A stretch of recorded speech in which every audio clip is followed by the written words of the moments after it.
En la madrugada de hoy, 7 de julio, asesinaron al presidente de Haití, Jovenel Moïse. Fue en su propia residencia de Puerto Príncipe a la 1 de la mañana, hora haitiana, y todavía no se sabe quiénes han sido. Hay algunos testigos que dicen haber escuchado un grupo de hombres que hablaban en inglés y en castellano.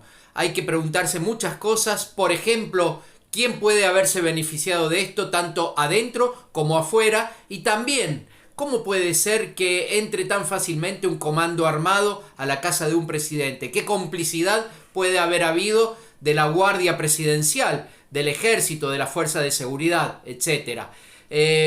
Los medios hegemónicos van a seguir diciéndote las mismas obviedades y mentiras de siempre, que Haití es un país muy pobre, el país más pobre del mundo, o de Occidente, o de América, que es convulsionado, que hay mucha violencia, que esto también es parte de la herencia del terremoto de 2010, etcétera, etcétera, etcétera.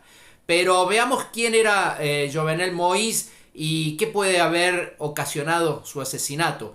Jovenel Moïse es un empresario bananero muy rico que llegó a la presidencia en el año 2016. En realidad ganó las elecciones en octubre del 2015, ganó la primera vuelta, no se pudo completar la segunda vuelta presidencial porque había acusaciones cruzadas de fraude con el candidato opositor a Moïse, Jules Celestin, pero por eso mismo durante todo el 2016 no pudo asumir Moïse. Se volvieron a hacer elecciones a fines del 2016 y ganó con el 55% de los votos.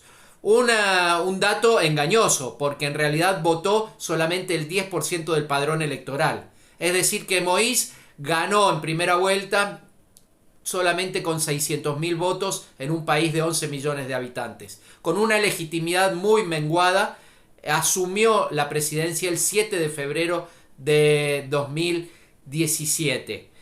Como el periodo presidencial es de 5 años, él calculaba que tenía que dejar la presidencia el 7 de febrero de 2022. Pero la constitución haitiana dice que el presidente debe asumir el 7 de febrero siguiente de las elecciones. Y si por algún motivo no pudiera asumir, igual ese periodo cuenta desde ese 7 de febrero. Con lo cual, otros políticos, periodistas, constitucionalistas decían: su periodo presidencial empezó el 7 de febrero de 2016 y terminó el 7 de febrero de 2021. Con lo cual había un montón de manifestaciones populares, una convulsión social, es verdad, muy fuerte desde principios de este año por la negativa de Moïse de abandonar su cargo. Ya desde el año pasado había cerrado el Parlamento, gobernaba de una forma autocrática, gobernaba por decreto presidencial.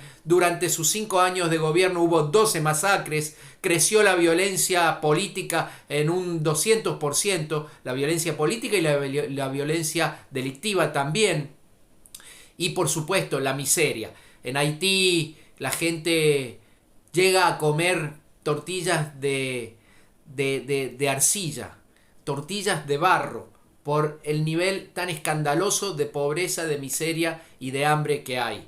Ahora, la conclusión que quizás vos te estás formulando es: siempre Haití de crisis en crisis, qué mal, qué problema. Lo que te dicen los medios es que Haití no está en grado de autogobernarse.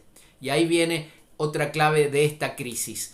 Esta crisis en realidad se da en el país que dio un ejemplo al mundo. Fue el primer país latinoamericano en independizarse en 1804 y el primer y único país del mundo o pueblo en el mundo en hacer una revolución antiesclava, una revolución negra, exitosa. A partir de ahí todos los males de Haití, pero no por Haití, sino por el mundo que le facturó esa muestra de dignidad. Francia le exigió una compensación equivalente hoy a 20.000 millones de dólares. Compensación por haber tenido la osadía de independizarse. Estados Unidos invadió y ocupó Haití durante 19 años, desde 1915 hasta 1934. Durante el resto del siglo XX, Estados Unidos ocupó y saqueó Haití a través de sus dictadores, la familia Duvalier, Baby Doc y Papá Doc. A partir del 86 se fue Baby Doc, Jean-Claude Duvalier, el más chico de los Duvalier, pero Estados Unidos siguió manejando la política haitiana, sobre todo por su apetencia en la geopolítica, por el lugar estratégico que ocupa Haití en el Caribe, cerca de Cuba, cerca de Venezuela, cerca de Centroamérica. A Jean-Bertrand Aristide, un presidente progresista de izquierda, le dieron 2 golpes de Estado, primero en los 90, después en los 2000, siempre con la complicidad y la actuación de Estados Unidos. Y desde el 2004 hasta el 2017 hubo una supuesta misión de paz, de estabilización de la ONU, la MINUSTAH, que lo único que llevó fue más desestabilización, más hambre, más escándalos, con hechos de corrupción, con hechos de violaciones, de abusos sexuales, de cambio de comida por sexo y también incluso una epidemia de cólera. Todo eso llevado por las Naciones Unidas. No estabilizaron nada.